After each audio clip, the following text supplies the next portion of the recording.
Almost 50 years after sinking, the CSIRO has found the Blythe Star off the southwest coast of Tasmania. They found it. The ship capsized back in 1973 while making a routine trip from Hobart to King Island, leaving 10 crew members stranded on an inflatable life raft for 9 days at sea.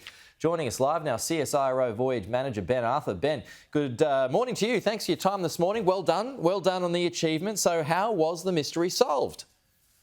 Good morning, Peter. So this was solved on a systematic seafloor survey, part of a larger research voyage into southwest Tasmania. And we had some time set aside.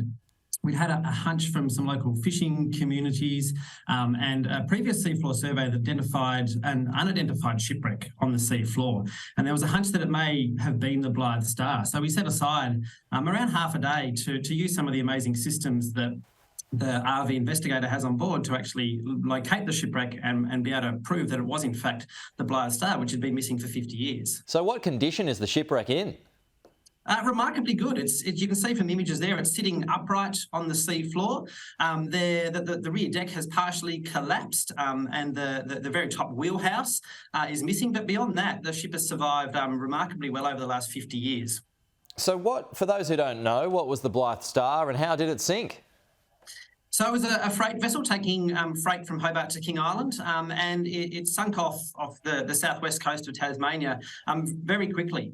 And obviously, it's an amazing story of survival in that the crew members were very lucky, able to get off the vessel into a life raft, but then unfortunately they drifted for 9 days at sea before they were able to make their way onto shore, and eventually had to self-rescue. So how did it sink though?